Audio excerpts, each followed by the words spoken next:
Amor às cegas Brasil. Será que realmente o amor é cego?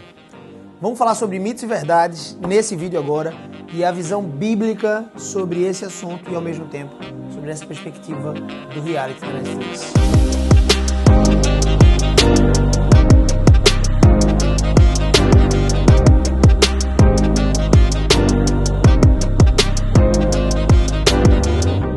Amor às cegas Brasil nada mais é do que um reality show da famigerada Netflix. Nada contra, mas também nada a favor. E se você já assistiu, você deve ter tido uma grande perda de tempo, né? São 10 episódios, mais ou menos 1 hora de episódio. Você perdeu 10 horas da sua vida. Você poderia estar aprendendo como estabelecer critérios para o casamento. Pelo menos biblicamente falando. A palavra de Deus é a nossa regra de fé e prática. Seja muito bem-vindo ao nosso canal. Aqui eu sou Gabriel CBO. E eu quero te dizer uma coisa. O que é esse casamento às cegas Brasil, né? Sendo esse reality, a proposta é um experimento social para, diante de um pressuposto, né, diante de uma pressuposição, conseguir provar ou não que o amor realmente é cego. O que acontece nesse reality?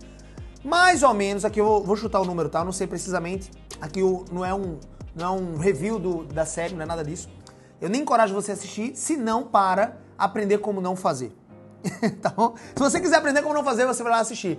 Mas o interessante é o seguinte, eu tive a oportunidade de assistir dos Estados Unidos, né? Nessa perspectiva fez até sentido, não assisti do Brasil ainda, mas eu sei, né, pelo trailer, que são mais ou menos 8 a 10 homens ficam numa casa confinados, 8 a 10 mulheres, eu não sei o número preciso, ficam confinados numa outra casa, né? E aí tem os dois, como é que eu posso falar, apresentadores, um casal jovem, bonito, todos são homens e mulheres jovens em idade fértil, entenda o que eu quero dizer, né? Que não se casaram, solteirões, modelos, bonitos, claro, para trazer todo esse envolvimento, né, do príncipe e da princesa encantada. E aí, eles se reúnem em cabines onde ele não vai conseguir ver a pretendente, ok? Então, esses 8 homens, individualmente, vão conseguir conversar ali por mais ou menos, sei lá, 1 hora com cada uma dessas 8 mulheres, tá? Isso passam-se algumas semanas aí nesse reality, ok? E aí eles vão conversando sobre a vida, eles não podem se ver, eles só conseguem se ouvir. E aí é bem interessante porque eles estão ali naquele lapso emocional, eles estão abertos a uma nova relação, estão abertos àquele experimento. Realmente, no final, né, dos 10 episódios, existem alguns casamentos que acontecem, né?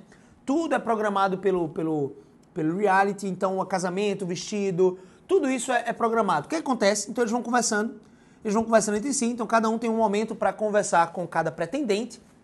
Eles voltam para as suas casas, né, confinadas, e aí elas começam a conversar sobre os rapazes, o que você achou do Lipe? Eu achei muito massa o Sky, eu gostei muito do Lucas, e nossa, eu já imagino ele dessa forma. E os rapazes vão conversando também, tomando uma cervejinha, conversando, uma casa muito bem frequentada, uma piscina legal, e eles vão conversando, nossa, eu gostei da Carla, eu gostei muito da Andressa, eu acho que ela tem o meu perfil, e eles vão conversando ali, vão alinhando, vão meio que montando os casais, voltam, e nessa perspectiva eles conseguem se relacionar, né, ou conversar um pouco mais com aquela pessoa que eles estão afunilando nessa perspectiva, ok? Ao final de tudo isso, os casais estão montados e eles vão finalmente se ver. Mas será que a paixão, o amor desenvolvido nas cabines, né?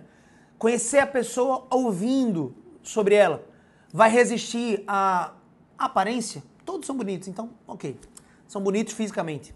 Mas será que vai resistir à aparência? Será que era exatamente aquilo que você imaginava? E aí tem todo aquele trama, você fica meio que congelado ali na série. E depois eles vão, imagina só, para uma lua de mel, tudo pago no resort. Porque vamos ver agora se a química vai acontecer antes de casar.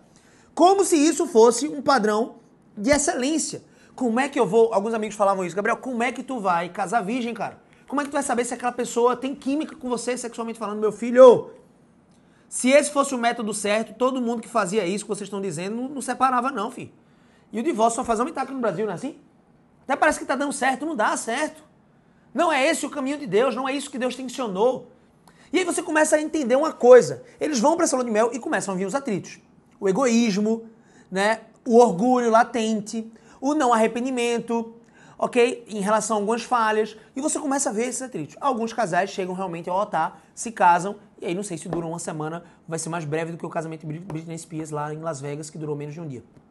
Eu quero dizer pra você uma coisa. Essa é a forma de não fazer. Quando você vai pra parte das cabines, parece tudo muito bonito. Estão às cegas. Eles não conseguem enxergar um ao outro, os pretendentes. As perguntas são absolutamente ridículas, sem nenhum padrão. sempre trazendo a perspectiva egoísta. Eu estou sondando outra pessoa e eu quero conhecer ela a fundo. Só que eu conheço ela na minha perspectiva, simplesmente.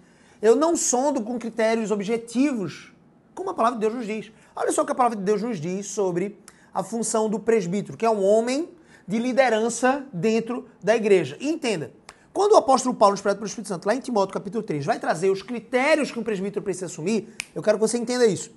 Ele está querendo dizer que todo homem, ele está falando especificamente do homem aqui nessa perspectiva, deve buscar esse padrão. Ou seja, todo homem deve estar dentro desse padrão para ser elegível a um cargo de presbiterato. Então ele não está dizendo assim, olha, os outros homens que não estão nesse padrão, por favor, continuem como são, porque realmente vocês não vão ser líderes na igreja. Ele está dizendo assim, vocês que são homens, ou homens em formação, busquem esse padrão de excelência, porque é isso que você deve buscar em Cristo, a imitação de Jesus. Em última análise, isso aqui é uma descrição clara daquilo que uma mulher, uma moça solteira, procurando um pretendente para casar, deveria procurar observar nessa pessoa. E a gente vai elencar algumas coisas dessas. 1 Timóteo capítulo 3, versículo 2 diz assim, é necessário, portanto, que o bispo, ou seja, o presbítero, seja irrepreensível. Irrepreensível é uma pessoa que, obviamente, ela não vai ser perfeita, mas ela busca se tornar irrepreensível, ou seja, uma pessoa que não está passível de repreensão, de correção, porque ela é incorrigível, no sentido de, não que ela não possa ser corrigida, tá? Mas no sentido de que ela vai buscar ser obediente a Deus em todas as coisas, cordial em todas as coisas, ser correta em todas as coisas, íntegra, honesta, ok? Então, irrepreensível. Esposo de uma só mulher, ou seja, é um homem fiel à sua esposa. É um homem que se dedica a uma só mulher. Temperante, ou seja, uma pessoa que tem um temperamento que consegue conciliar as coisas, ela consegue ter um tempero nas suas palavras, né? Ela consegue falar a verdade em amor, sem ser com o objetivo de ferir a outra pessoa. É uma pessoa sóbria, ou seja, uma pessoa que não é dada a muito vinho. Em que sentido, né? Sóbria em todos os aspectos. É uma pessoa prudente. É uma pessoa que toma decisões segundo a justiça. É uma pessoa que é sóbria no sentido também de não se dar prazeres frívolos a tal ponto de perder a sua consciência, como drogas ilícitas ou lícitas, como a bebida, em certa medida a bebida, né, que sendo lícita. O próprio Jesus tomou vinho, né? O que é que se tornaria pecado? É a pessoa se embriagar, perder a consciência. Então, uma pessoa sóbria, uma pessoa modesta. Uma pessoa modesta. Não é uma pessoa tímida, simplesmente. Modesta não é isso. Modesta é uma pessoa que tem uma confiança plena em Deus, sabe de sua identidade e ao mesmo tempo sabe que não é melhor que os outros. Então ela trata os outros de igual, ok? Ela trata com honestidade, ela consegue ver a essência da pessoa. Ela consegue tratar a pessoa como realmente imagem e semelhança do Criador. Consegue tratar bem, tem tratabilidade. Essa é uma pessoa hospitaleira. Uma pessoa hospitaleira é uma pessoa que recebe, acolhe as outras pessoas, amorosa. Vamos lá. Ele deve ser apto para ensinar. Todo homem deve ser apto para ensinar. Afinal, o homem é chamado para ser o pastor da sua casa, o sacerdote solar. E como sacerdote solar, meu filho, você nunca aprendeu a ensinar nada para ninguém, você nunca compartilhou nada com ninguém, você só sabe fazer, você não sabe ensinar. Você vai precisar aprender a ensinar porque você é homem, você vai ser o pastor da sua esposa, o pastor dos seus filhos. Então, o presbítero precisa ser apto para ensinar. Todo homem precisa ser apto para ensinar. Ensinar o quê? Especialmente a instrução da palavra do Senhor. Não dado a muito vinho, foi o que eu disse, né? Ou seja, se ele bebe vinho, ele não vai ser dado a muito vinho, em que sentido de tomar embriaguez. Ele não é violento, é uma pessoa mansa, é uma pessoa justa, sabe defender a sua família, ele sabe ser o protetor do seu lar, mas ao mesmo tempo ele não é violento. Ele é cordato, ele é cordial com as pessoas, ele é educado, ele é um gentleman, né? Meu inglês é da Arábia Saudita, tá, gente? Então, não liga não. Ele é inimigo de contendas, sabe, porfias, guerra de palavras. Coisas que acontecem no casamento, na verdade no seu não deve acontecer não. No seu não deve acontecer, mas essa guerra de palavras que acontece em outros casamentos, não é no seu, com certeza, mas essa guerra de palavras, essa guerra de contendas, né?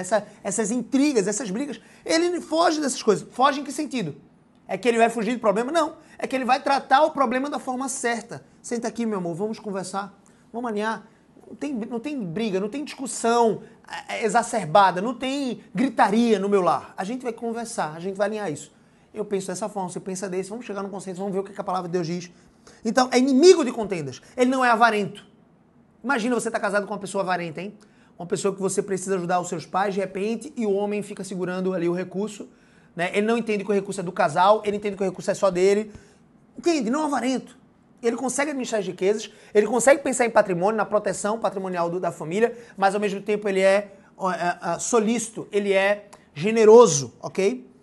Ele não é avarento. E governa bem a sua própria casa. Governar significa gerir, significa gestão, significa agenciar a sua casa para a glória de Deus. E também ele cria os filhos, ou seja, significa uma pessoa que quer ter filhos. Significa que é uma pessoa que cria os filhos na disciplina, com todo respeito. Todo respeito. E ele não é neófito, ele não é inexperiente, simplesmente. Entenda uma coisa. Moças, me ouçam. Esse aqui é um padrão claro sobre o tipo de homem que você deve buscar. Esse homem vai ser perfeito, todas as coisas? Não, mas se ele estiver na direção. Se ele estiver na direção. E cuidado para ele não estar muito no começo, porque se ele estiver muito no começo, na direção é bronca, porque você vai pegar uma pessoa muito neófita, né? Neófito é um inexperiente total. E corre o risco dele cair nas armadilhas de Satanás, mas ele está aqui se provando, né? Ele está ao longo dos anos servindo na igreja do Senhor, ele está ao longo dos anos sendo obediente ao Senhor Deus, ele tem um relacionamento íntimo com Deus, ele busca a sua devocional diariamente, ele não é uma pessoa relapsa contra a leitura da Bíblia. Ele entende que é porque ele ama o Senhor e porque ele ama a palavra do Senhor e procura se moldar a essa palavra, se tornar mais parecido com Cristo, que ele vai te amar. Então perceba, moças, entendam isso, especialmente quanto aos homens. E homens, vocês teriam uma outra chuva de critérios quanto à escolha das moças. A palavra de Deus traz isso, o padrão. Você vai lá para as cabines do casamento aos cegos e as pessoas não perguntam nada sobre a vida relacional com Deus. Elas não perguntam nada sobre a perspectiva de obediência dessas pessoas aos seus pais. Porque entenda, se esse homem ele é rebelde aos pais e você não sondou isso antes de casar, me desculpa, ele vai tratar da mesma forma. A forma como ele tratava a irmã, você conhece? A forma como ele tratava a mãe, você conhece? A forma como ela tratava os pais, você conhece? Ela é uma pessoa dada a ser tratável. Entendeu? Uma das principais características de um cristão deve ser tratável. Em que sentido? Quando você for exortado em alguma coisa que você está cometendo erro, porque a palavra de Deus diz que você deve agir de forma diferente, você se corrige. Em que sentido? Você ouve com humildade e você corrige a sua rota. Agora veja, todo relacionamento sem ter um alicerce claro da palavra de Deus, ele é fadado ao fracasso. Ele é fadado às contendas. É óbvio que um casamento cristão também tem intrigas e brigas, porque somos pecadores. Mas sempre um casal cristão precisa olhar para a palavra e dizer assim, o que a palavra de Deus diz sobre esse assunto? Será que eu estou errado? Primeiro eu preciso olhar para o meu pecado e não o pecado da minha esposa, que está latente, está evidente aos meus olhos, porque é muito mais fácil você olhar o cisco no olho do seu irmão do que a trave no seu olho. Tem um pedaço de madeira no seu olho desse tamanho, você está olhando o cisco no olho do seu irmão. É uma tendência nossa. E Jesus vai dizer assim, olha primeiro a sua trave. Quando você tiver uma discussão com a sua esposa, se você for cristão, se ela for cristã, o desafio de vocês vai ser olhar para o próprio pecado de vocês. O que eu fiz que foi errado nesse parada? Então eu preciso me arrepender e buscar a minha esposa, sem que o orgulho tome conta e eu passe semanas sem conversar com a minha esposa no meu próprio lar. É o que acontece em muitos casamentos. E muitas vezes são fadados ao fracasso. Você, lá na cabine às cegas, né? Você está interessado em saber se ele é romântico, se ele fala doce. Minha filha, ele está ali para te conquistar. Ela está ali para te conquistar. Todo mundo ali está de máscara. Né? Não é só que você não consegue ver a pessoa, mas ela está de máscara no seu caráter. O casamento não resiste a essas coisas, você precisa sondar. E eu não estou dizendo que isso não precisa levar um tempo grande, né? Mas você certamente vai precisar de uma experiência intensa, que não significa sexo. Uma experiência intensa de conhecer a família dessa pessoa, como ela se relaciona com a família, como é que ela lida com relação a esses critérios aqui, o quanto ela busca o Senhor, o quanto ela leva a sério a fidelidade. Fidelidade, bom livro. Douglas Wilson, para os homens. Fidelidade ao Senhor, tá? O quanto ela leva a sério a possibilidade de reformar o casamento. O quanto ela leva a sério a humildade como uma verdadeira grandeza. Né? Se submeter à palavra do Senhor e quebrantar o seu próprio orgulho. Você entende isso? Casamento às cegas, na forma como foi feita, é uma infantilidade. Existe a possibilidade de casamento às cegas se darem de forma adequada e um casamento ser duradouro e abundante? Claro que existe. Mas é necessário que você sonde todos esses critérios. O primeiro e mais importante, ele é um filho de Deus, ele está vivo ou ele está morto nos seus delitos e pecados ainda. Então não é uma possibilidade para mim. Ela está morta ou ela está viva no Senhor. Essa vivência dela no Senhor é prática, é diária, é cotidiana, ela leva a sério o que a palavra de Deus diz, ela está disposta a se moldar, ele está disposto a se moldar o que a palavra de Deus diz, a crescer nesse conhecimento, a se tornar fiel, a entender que o casamento é para a vida toda e não é mera aliança relacional, estar na mesma casa, mas significa se esforçar e tomar a decisão de amar todos os dias, de quebrantar o coração todos os dias, de pedir perdão todos os dias quando pecar contra o outro, de perdoar todos os dias. As pessoas não sondam essas coisas. Estamos aqui interessados, você quer ter quantos filhos? Nossa, você fez faculdade disso? Nossa, você trabalha com o quê? Que interessante. É sempre essa conversa de mesa de bar. Amiga, eu tenho um amigo para te apresentar e você começa a mesa de bar. ele vai querer te mostrar aquilo que vai impressionar você de alguma forma.